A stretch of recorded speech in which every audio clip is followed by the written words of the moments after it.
Two boys, twins, wanted a pony so bad. They begged their parents and begged their parents.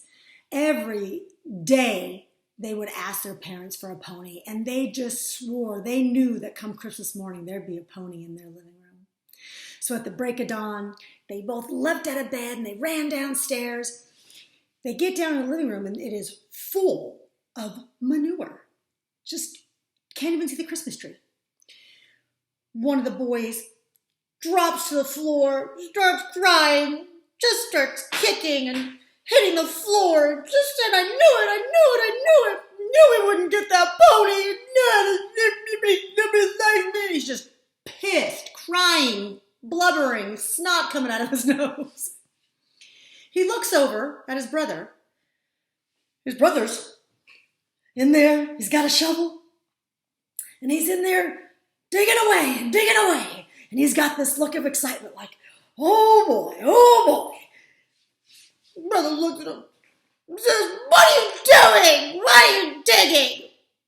Brother says, with all this horse shit, there's got to be a pony in here somewhere.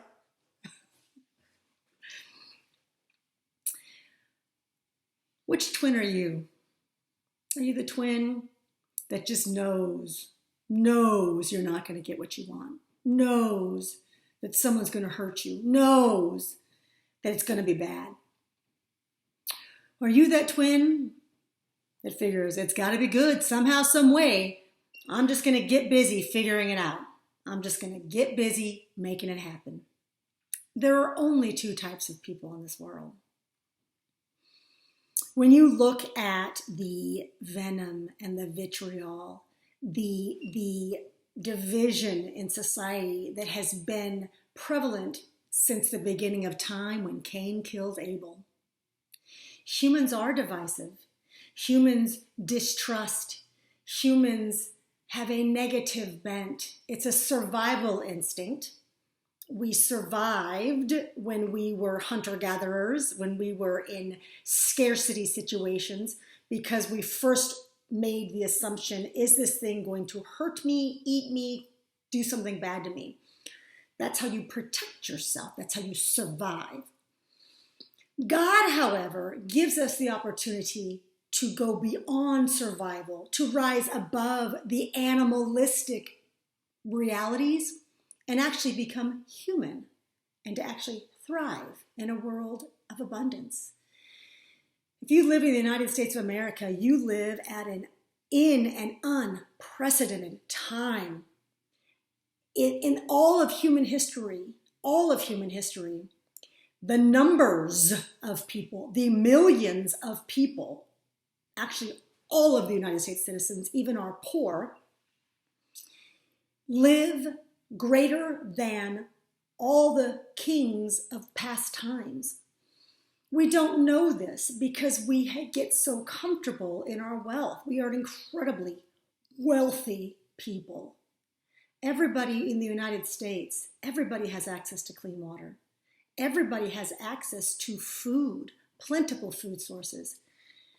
Maybe not the best food sources, maybe not organic, maybe not fresh produce every day, but we do have access to it. In fact, we have, as a corporate citizenry, the United States has an outstanding philanthropic community of peoples.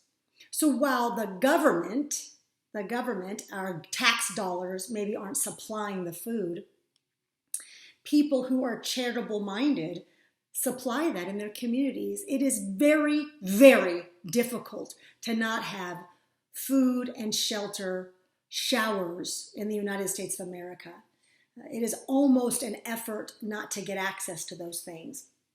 And when you look at our people who enter our welfare systems, mostly a huge percent of those tend to be moms with children, single mothers. That's why women having children out of wedlock is not an advisable exercise reality.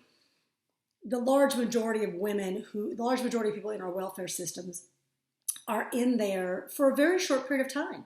I think the longest on average is upwards of 27 months, somewhere therein. It's a 2-year process approximately. Most get out within a shorter period of time. I say this because We live in such a prosperous time that we have lost all sense of what is real, what is acceptable, what is expected. I learned about maybe a decade ago that our children, my generation, the 50 plus and above people, tend to do what all 50 plus and above people do, which is call the 20 somethings brats, lazy. We always seem to think that we're somehow different than them. Well, one of the terms that 50 and above began to assign to that 20 something crowd, that below 30 crowd, was the term entitled, because they've grown up so ridiculously prosperous to the point where they're all now getting sent to college. We have an outrageous matriculation rates into college. Now the rate of graduation is different. People don't stay in, but everybody goes off to college, goes off and gets some junior college degree, even an associate's. Not the realities for the 70 plus generation. They were just trying to get them to graduate high school. So now our children everybody's graduating college, and now the issue is you need to go get a master's or a PhD. So we keep upping the ante because we can, because they are free of time and constraints, free of even economics, because we can afford to put them through. So we live in an incredibly prosperous time. Those under 30 folks that we call entitled, actually what it is they're expectant. They expect good things to happen. They expect to be given everything because they've been given everything. They expect water to run when they turn on the tap. They expect food to be plentiful. They expect these things because they're so used to it. They did not have to struggle and suffer like some of us.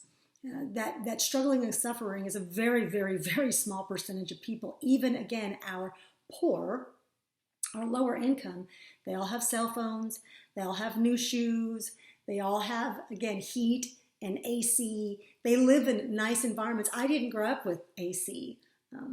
So you have to understand this attitude. Are you going to blame the system, or are you going to approach it with an attitude of something good's going to happen? That's all you get. You either get to live in that survival mode of, I just got to make sure I get what's mine, or there's so much abundance, there's got to be something good, even amidst the pile of shit that I see. So think about who you are. Think about who you are really. Honestly assess that. And if you are interested in having a dialogue that how do you become this boy who shovels the shit no matter what?